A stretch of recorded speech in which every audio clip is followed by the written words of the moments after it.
Modern bus terminals have been justifiably curious about the progress in fulfilling this commitment. This week has seen reactions from concerned citizens at home and in diaspora. In a moment, we'll be joined by the SA to the Governor on Transport, Iphie Ugonabo, who will be ably representing the Commissioner for Transport in Enugu State, Obi Ozor, on this program to address issues, concerns, and questions of residents. This is Enugu Kwenu. I am Nathalie Uku. Welcome.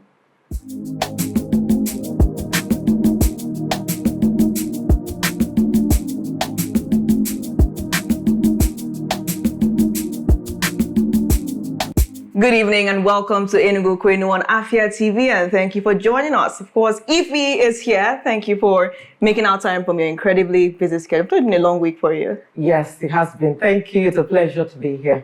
Pleasure to have you too. So, lots of people are asking, the terminals, they're seeing lots of developments, but they're wondering, is this going to be what we saw in Lagos, the Oshodi terminal? They're likening the terminals in the state to the Oshodi terminal, and they're wondering, why did the state government pick the same contractor that did that of Lagos?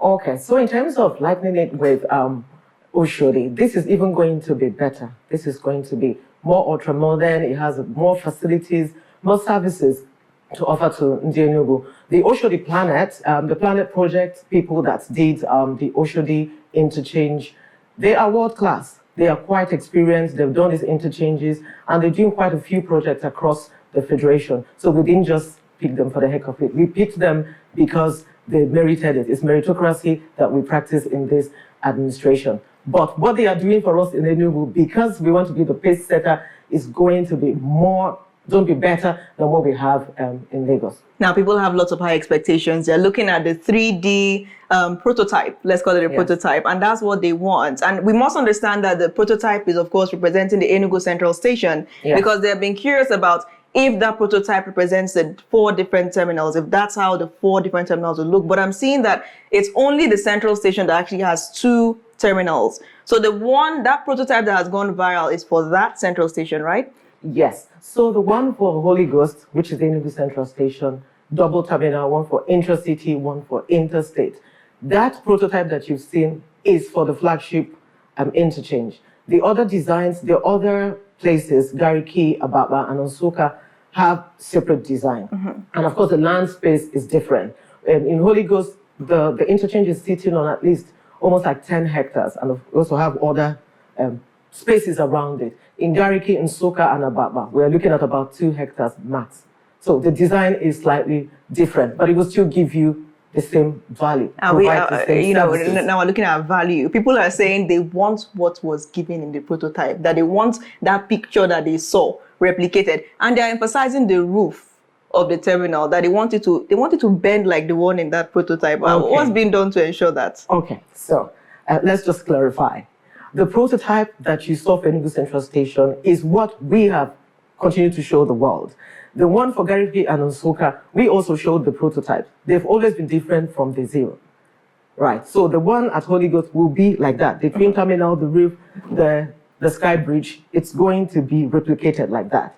But across Gariki, Ababa, and Nsukka, we'll still maintain the same prototype that was presented at the initial concept of the design. And that prototype has just one terminal? It is just one terminal because it's sitting on a smaller size of land. Now let's talk about Abia State and Enugu. We're seeing that the same company is also constructing the terminal in Abia. Was there some kind of meeting between the Southeast governors to, have that same? Because, one will not be wondering who is copying who. Is anybody copying the other? To be honest, it's not, for us, development is good. So if it's happening in Enugu, it's happening in Abia, in Borno State, Imo, everywhere else. It's good. It's good development for the region. It's good development for the entire country. So it's not a case of who is copying who, but I know we started this concept and we went out in the media and spoke about it extensively. And of course, the Southeastern Governors Forum is a formidable group team. They're coming together. They are very vested in developing the Southeastern region. So I guess maybe certain information, were exchanged. But the good thing is that if something good happening to them is also happening to us. But they started with us first, I'm definitely sure. Very diplomatic answer. But we're seeing that the Avia terminal is just, they're just commencing construction. But if you look at the timeline as to when this one started in the States, so let me just leave it at that. Anybody can assume whatever. But now let's look at the facilities that we provided in the 4 terminals. Would each of these terminals have intra-city and interstate facilities, or is that just for the central station? No, each and every one of them will have, space for intra-city and interstate. Because the whole idea of even doing this interchange is that we begin to manage the traffic flow, just give it a semblance of sanity. So, before we started this project, all those parts had intrastate, they had intra-city, that sort of thing. So what we're trying to do is just kind of streamline it, make it more efficient, and of course, make it more impactful. How would you describe the journey so far? Like from the beginning, you had the controversial demolitions, you had the legal businesses, illegal businesses, those ones were compensated, the legal ones and those that were not. So lots of people were unhappy with the demolitions, and now it seems to have transitioned into what people are being encouraged to support.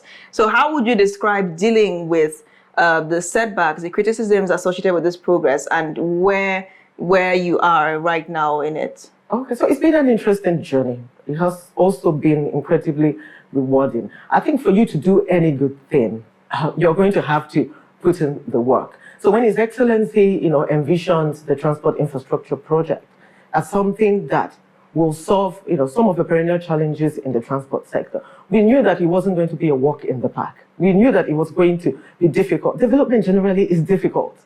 Making the sacrifice, it is very difficult, but it's also rewarding because it's beyond who we are, it's beyond us. You're talking about an infrastructure that we service not just this generation, even for future generations to come. This is legacy. These are legacy projects. So we have looked back today and we said we needed people to trust us, to trust His Excellency when he said, I am going to do this, build this interchange. This is the value it is going to give you. You will look back and you won't have regrets anymore. So today, I'm glad that Ndi Enugu are now giving us, applause. They are happy. They seem to see the development moving on, and of course, even the pace of the development is what has been interesting. When we started the project, we did say it was going to take 1 year. That was what we said. But even as we started to look internally, we're pushing because people's businesses were, involved, impacted just because of this project. So it is in our best interest that we finish the project as soon as possible. And that's why we've given that December timeline to commission this project, and people can begin to make use of it. Hopefully the pain would have doused. All right. Yes. Now the contractor, Planet Projects, is saying that the central station may not be ready by December because of the enormous work that has to be done there. So how is the government receiving this possible setback? So at the moment, we're still working towards the timeline of December. If anything is going to change, we will communicate that. But we don't see that changing. They're working day, night, midnight. They work almost 24/7. And they have also been mobilized to do this work. So the timeline remains December. To our knowledge, it hasn't changed yet.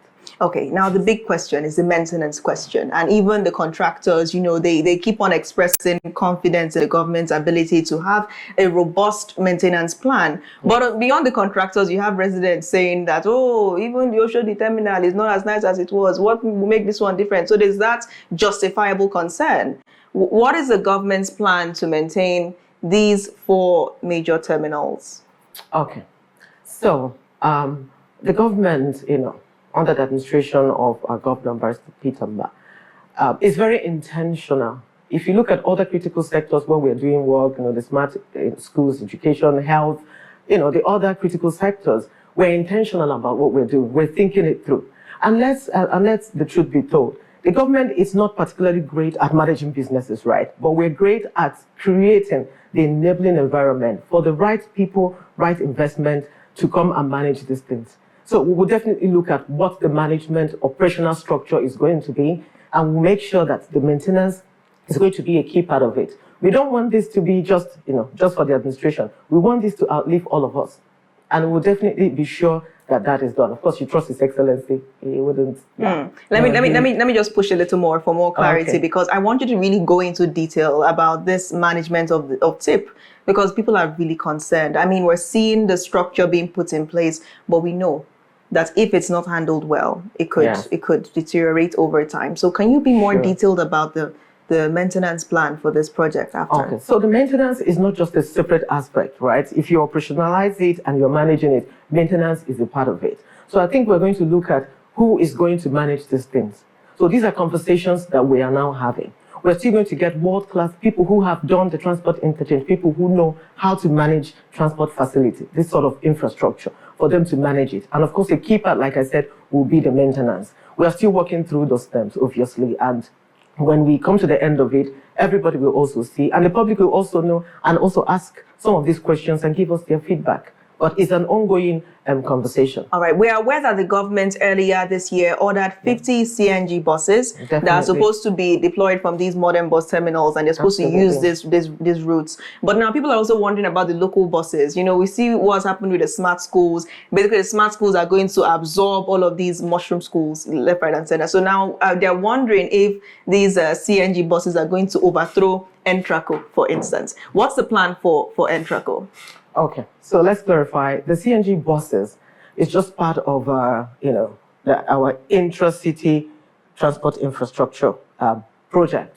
It is not going to overthrow, existing transport owners. It is not. The whole idea of building these modern terminals is just that we manage the way they now do their things. It's going to become a bit more efficient, a bit more secure. It's going to be more sustainable. That's what we're trying to do. It doesn't throw them away. They are very important stakeholders.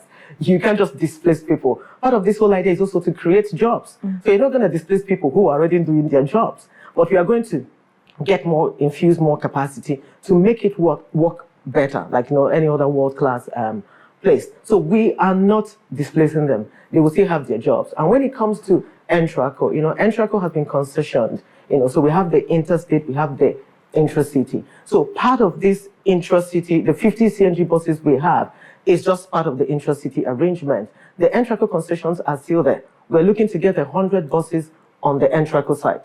So by Q1 next year, we will have at least another 100 buses injected into the intracity. But they are going to have to make use of this terminal. Okay, when you say they are going to have to make use of these terminals, are you saying that those other terminals that exist, let me just create a clearer picture. Okay. There's this, I wouldn't like to call the name of the transport company, but it's blue and it's red and it's everywhere. You see that Holy Ghost, you see it in Gariki, and it's just there. It's a mass transit, right? Okay. Now that one, the design of it looks very elaborate and the rest, and it's one of the many terminals that we have, one of the many loading bays that we have. Would these operators be forced to make use of the modern bus terminals? Would the government still allow these loading bays, no matter how aesthetically pleasing they are, to function outside the terminal structure? Okay, so within the terminal structure, there were people who were there before, and of course, maybe other new parties that were interested in using that. The whole idea is that they would come and be using these terminals. I mean, if you have something already in Holy Ghost, we expect the transporters around there to use that Holy Ghost terminal. That's the essence of having it. If you have that in the one we have in Gariki, Ababa, Osoka, we do expect those transporters to make use of those terminals. But this is just phase one, right? In our phase two, and of course, future phases, His Excellency will also, give us a green light to establish more of these transport interchanges in other parts of the state, because this is just phase one, and this is not enough. So. All right, let's take a quick break. When Enugu Kwenu returns, we're looking at the financial aspect. How much, if any amount, will these transport companies have to pay to make use of the modern bus terminals? We'll find out if there's a fee such as that in just moments. To stay.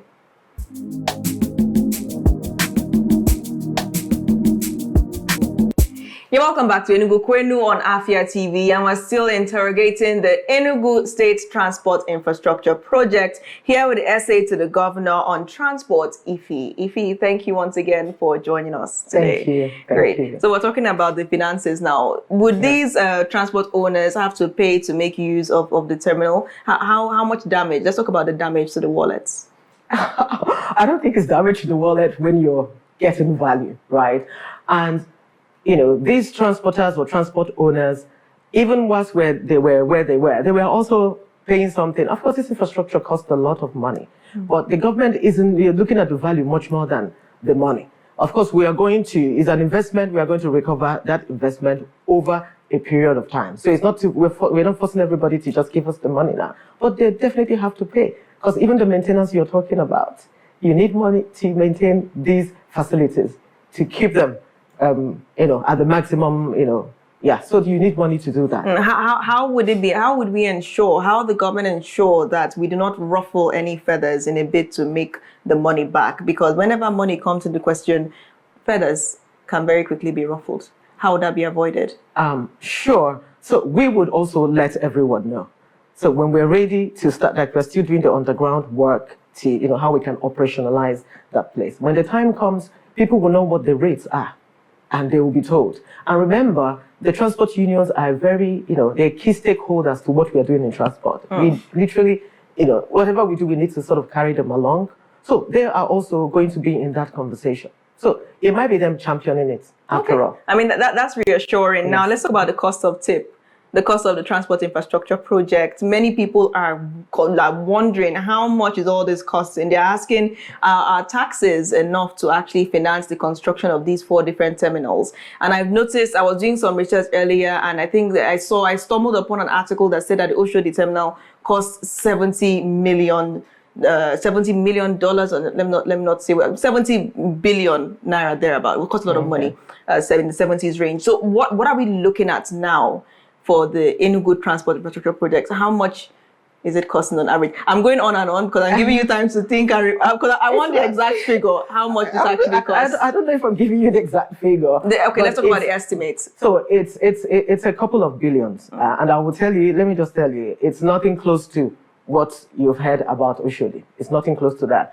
Because Oshodi was going up 70 billion. Oh, no, it's definitely nothing close to that. Billion. It's nothing close to that. Remember that we're in an administration, the Excellency administration is running a very, we are not doing, we are doing value engineering. Money, no, there's no money to throw around like that. No, because we have all these other projects that are facing us right here. We're not going to make mistakes with how these things were worked out. We made sure that the BOQs, the people that needed to look at it, Ministry of Works, including His Excellency himself, they vetted these contracts properly.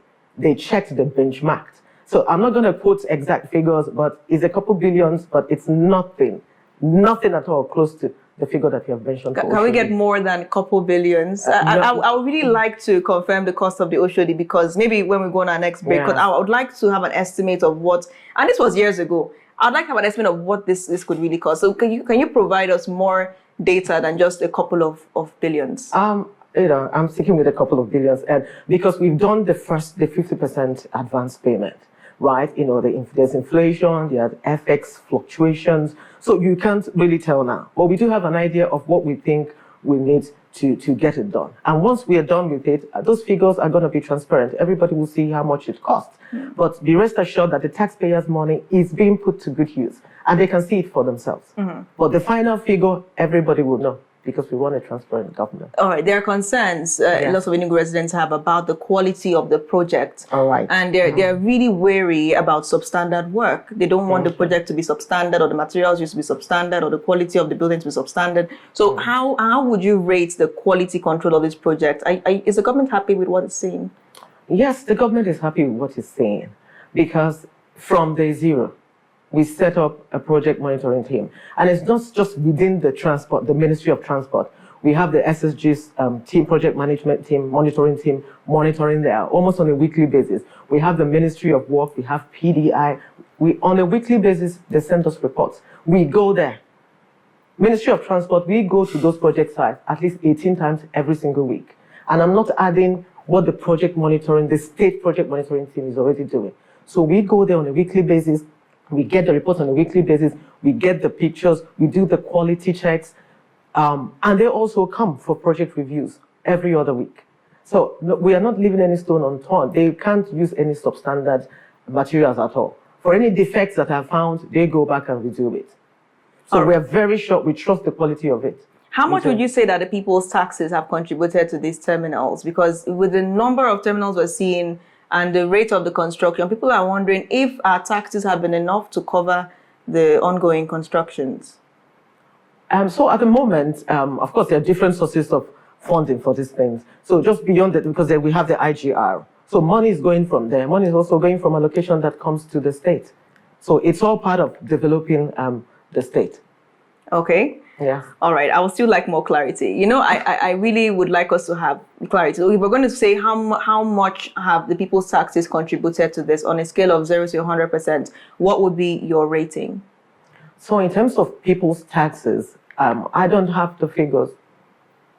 I don't have the figures of I know the money that we have spent so far and what we're looking to spend further, but there are no, I don't know the split between the figures, the taxes, and what we have spent so far. All right. Let's take a quick break now. When we return, we'll be looking at more aspects of the finances of these modern bus terminals. The program will return shortly. Do stay.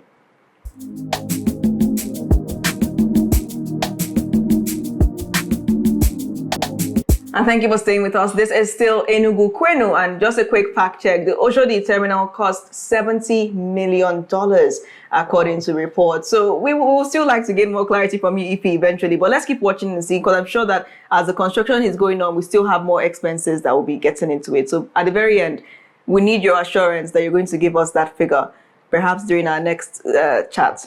We'll have that. Yes, we'll definitely give you the figure. Okay, now let's talk about order at the terminals. Now we are used to hearing Obiago, Obiago, Obiago, and people chanting different things at different loading bays and even on the streets. So you have people that are coming in there with that fiery spirit, that, hustling spirit. They want to get as many customers as possible. And, you also have the chaos that you see at the informal loading bays. Everybody, the crowd, people struggling with their bags, trying to close the boot of the bus. Just trying to paint a picture of it. Yes. How would order be ensured at these terminals to make sure that it doesn't deteriorate into what we already are used to? Yes.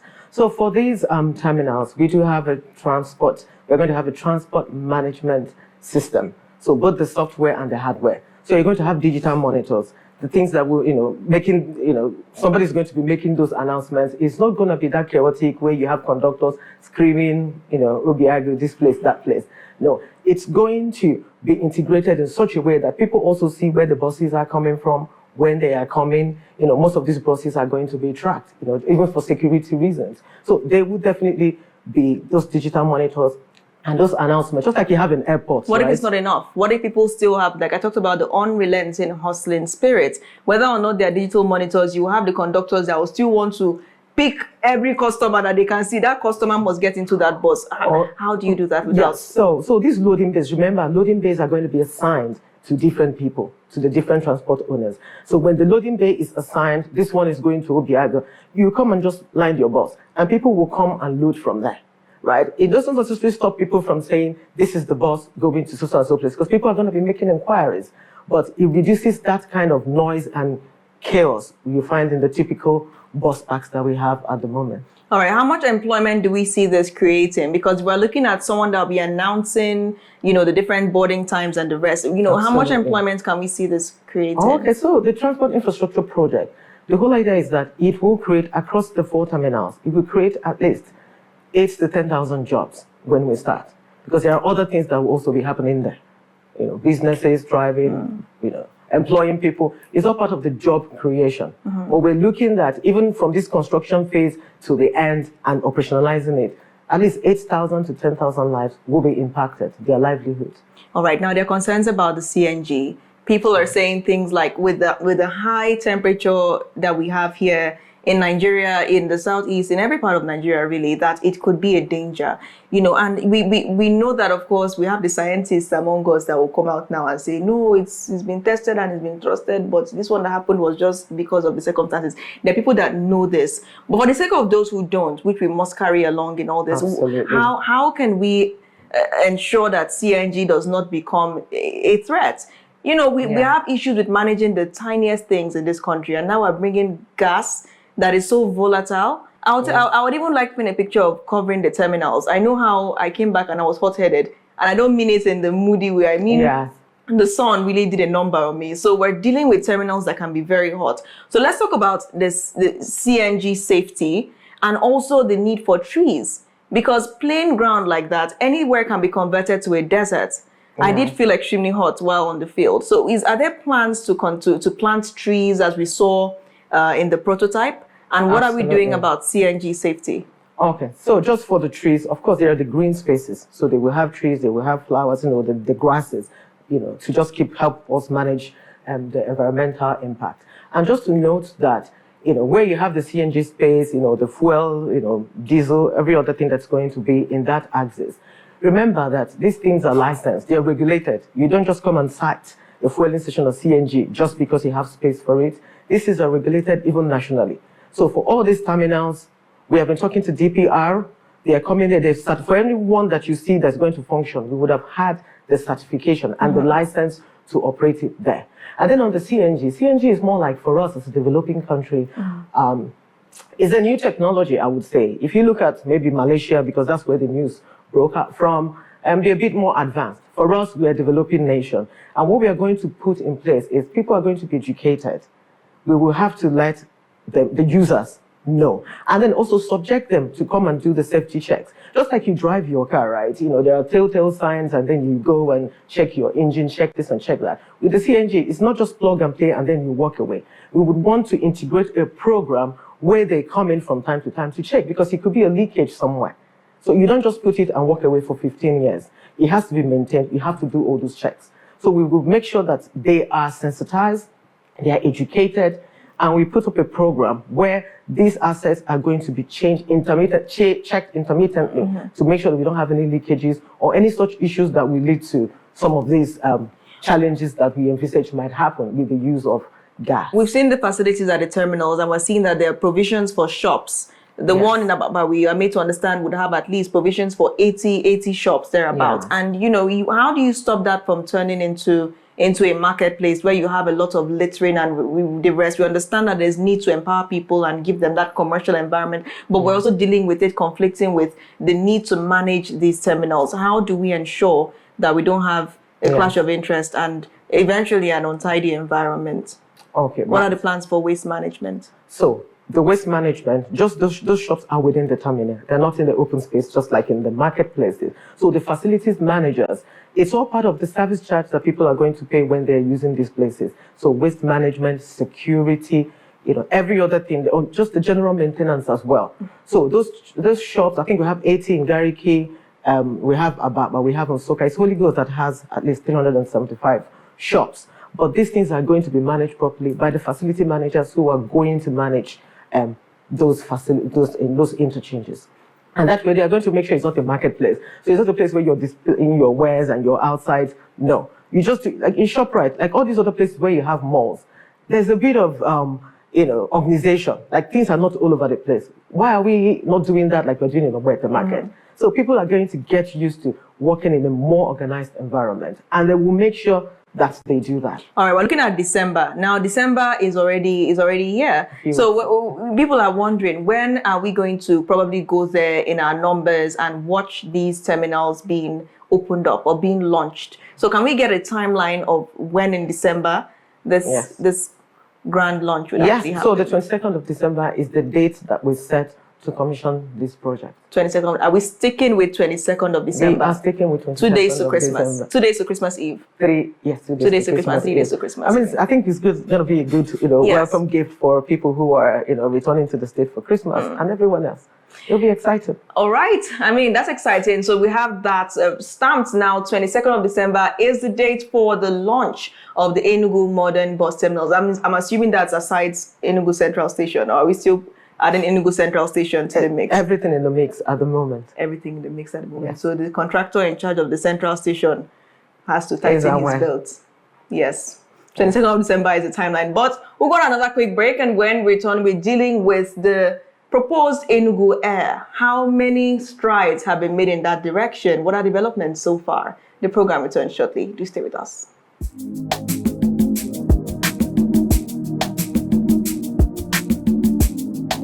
Welcome back to Enugu Kwenu here on Afia TV, and I'm still joined by the SA to the Governor on Transport, Iphie. Iphie, thank you once again for joining us today. Thank you. So before we get ahead, I just want to, people will be very curious, and I know that a lot of things we've said may have just passed them by. They want to know the cost of this project. So do you mind providing more clarity on the cost? We've already tried to compare, the Oshodi terminal was estimated to cost $70 million. Yes. But let's hear about the Enugu terminals. Okay, so the Oshodi was $70 million. I think we just confirmed what it was. But Enugu, these 4 transport terminals, is under 20 billion. It's about 18 billion. 18 and billion. That figure is not changing. The figure is not changing. Even if then there's need for more materials and they come with fresh concerns, it's 18. No, when we signed it, that was the agreement. It wasn't going to change. All right. Yes. All right, that's fantastic. So we'll keep watching and see where all this goes. 22nd of December is the timeline. So we'll keep our hands, of course, right there on the center of the story. So let's now look at the procurement of Enugu Air. We're made to understand that a lot of movement is being made toward acquiring an aircraft for Enugu State. And when this news first came out, there was a lot of pushback, a lot of backlash. You're seeing the videos on screen. You can look at the screen, look at those are international carriers. Are we going to see something like what's on screen? Because lots of people will be asking, what's Enugu Air going to look like? Okay, so Enugu Air. I think I remember I came to the studio when we started the concept of Enugu Air, and there was a lot of backlash, and we tried to justify why we are doing it and why we need to do it. I think today it's easy to see why we are doing it, because you can hardly even get any flights to anywhere. Enugu has become even a nightmare, that sometimes you want to come into Enugu, you have to give them at least 4 days. We even have to sometimes go through Anambra, go through other airports to get back to Enugu. So it's become an absolute nightmare. And with the level of development that's happening in the state, across different sectors, we have more and more people interested in investing in the state. You have a lot of people coming into the state to come and see how they can partner with the government, partner with the state. And that's why we don't even have flights to bring them and take them out. So right now, this is even the moment where we need to launch this Enugu Air. Enugu Air is going to be ultra modern, just like other airlines that have done well.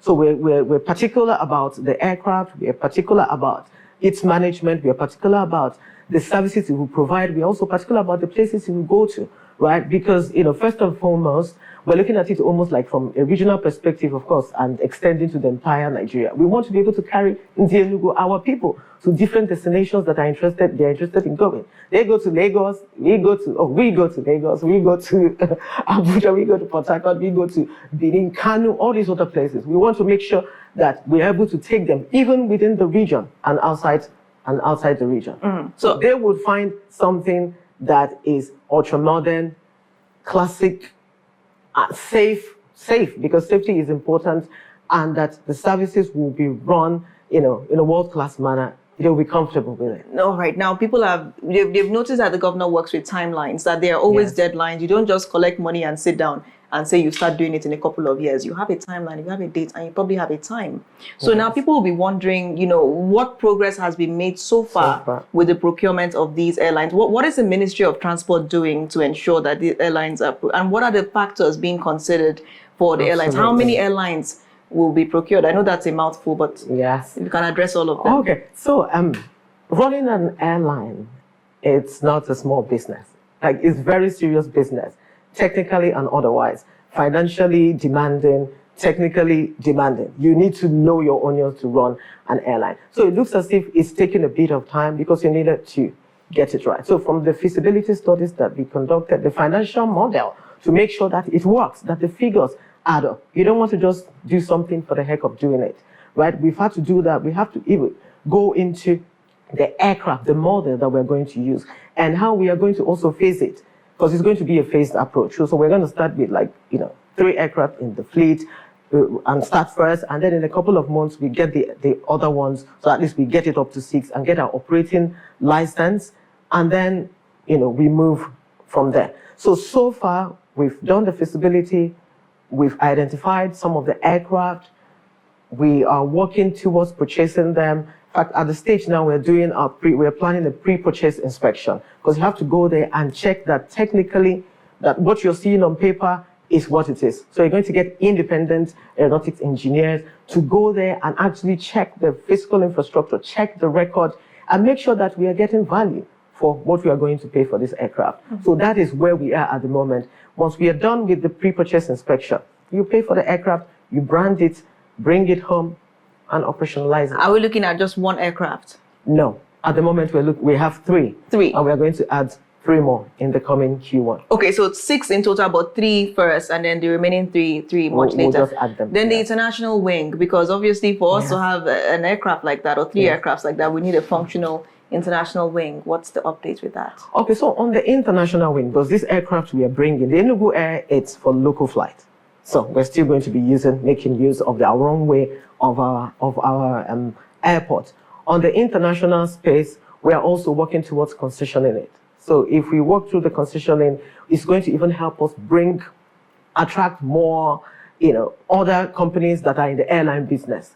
So right now, I think Ethiopia used to fly, is flying from here, but you don't have Lufthansa, Air France, all those people going through Enugu. If we expand that scope and get it concessioned, then we're going to have all these airlines coming into this space. And then by the time Enugu Air, because Enugu is still going to scale. So the first phase we are doing kind of local, national, right? In the next phase, we are going to start exploring, the francophone countries, because a lot of our people do trading across Africa, right? We are going to do that, and then move to the other parts, right? Something like the UK, the US, where we have a lot of our people coming in, every now and again. All right. So now, whenever the issue of the aircraft comes up, people immediately start talking about the railway. That the railway that we should harness the Eastern Rail. What does the government think about how the railway has been abandoned? Though we understand it's a federal project, but we've seen the state government intervene at Federal Government College Enugu, where the Federal Ministry of Education was contacted as a result of the abuse that our students suffered. So we have understood that the government does not alienate itself from issues, even if they are federal. Yeah. What is being done to revive the railway? Okay, so on the railway, there's the Eastern Railway line, which NRC is building. So all the way from Port Harcourt all the way to Maiduguri. So they're building it. Right now, there's somewhere in Abia State. It's going to pass through Enugu at some point. But we've moved beyond that. So His Excellency, even through the Southeastern Governors Forum, they're already talking about a regional rail. I think it's one of their key agenda, something they want to actualize in this current administration. But what has Enugu done? We've set the pace. We've already completed our feasibility studies for Enugu Rail, right? So in our first phase, it's us connecting to the different borders. So with NRC line, we're already connected to Benue. We want to connect to Kogi because there's a lot of agricultural products. Even from our side in Enugu, we connect to Uguoba, which links us to Anambra State. There's Ebonyi on this other side. That will be in our phase 1. So it's locally to just connect our people, connect, all those places where we have coal, mineral resources, because those are the things that we're going to move. It will connect to the international airport, the international cargo, so that goods can also be moved through that line. But in the second phase is when we begin to extend towards the other parts of the region. And I think the key thing in this conversation is that the other governors, other states are also looking at this progress. I think that once you start, they will definitely key into it because they want to be connected. We don't want to just take our goods to their border.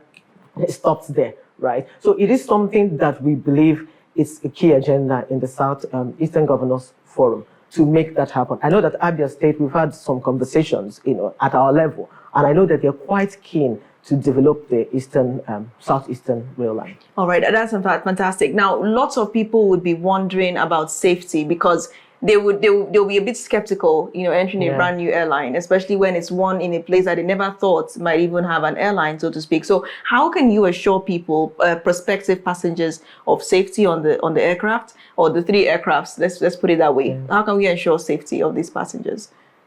Okay. So I don't think people just wake up and operate an airline like that. If you haven't gone through the rigors, the certifications, you have to pass all those tests. The people that will also manage it, when we get to the people who will manage it, there'll be people that people already know that are good in the business. Oh. We're not getting just new hands, right? We're going into the industry to pick the people who know how to manage. So where like the aircraft, where are the aircrafts being acquired from? Can we get some details on where perhaps the companies that will be providing us with these aircrafts?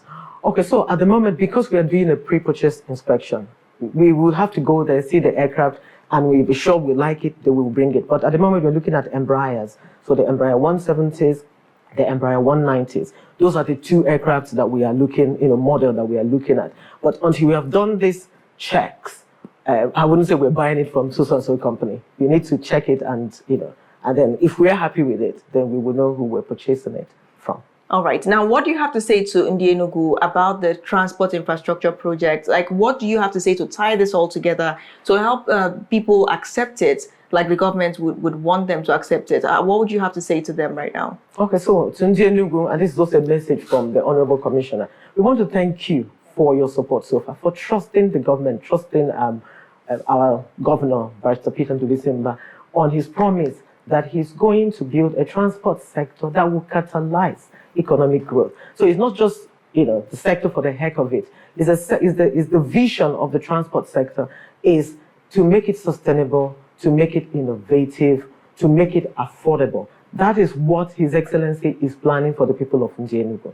And we will make sure that it is safe, it's affordable, it gives access to a lot of people. All we need is your continued support. We trust you to give us feedback, constructive feedback for the things that we are doing. If there's any specific place that we think we're not doing right, if there are things you think we need to improve upon, and just go into the terminals yourself to see them for yourself, because it is for us, it is for Enugu.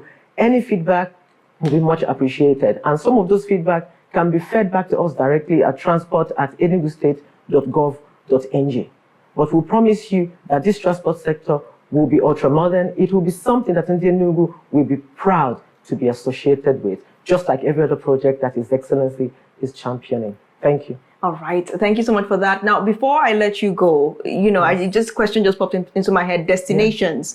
Where would these aircrafts be going? Would they be flying international or just within the nation? And where exactly? What states in particular would the aircrafts be? So because the airline, because it's national, so it's going to be within Nigeria. Okay, within Nigeria, not so international. Not international yet. So the Golden Triangle, we have the Abuja, we have Lagos, we have a lot of people going there all the time. We have Port Harcourt.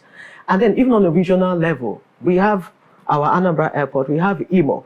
Because sometimes even for security reasons, people would prefer that they take a few minutes flight just to get into that place and avoid using the roads. Exactly. So all our southeastern regional states, we would want to cover those places. And then places like Kano, because they drive a lot of traffic. So also look at the north as well. And then Benin, every other place that we have our people, people who are willing to go there and be picked up from there. Yes. So those are the destinations for now. All right. And of course, you have destination Enugu. Thank you so much, Iphie Ugonabo, SA to the Governor on Transport, for joining us this evening. Thank you for having me. Thank you.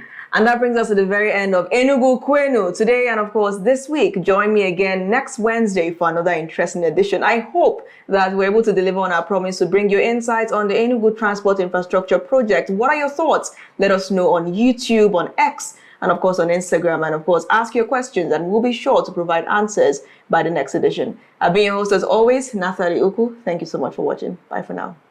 Thank you.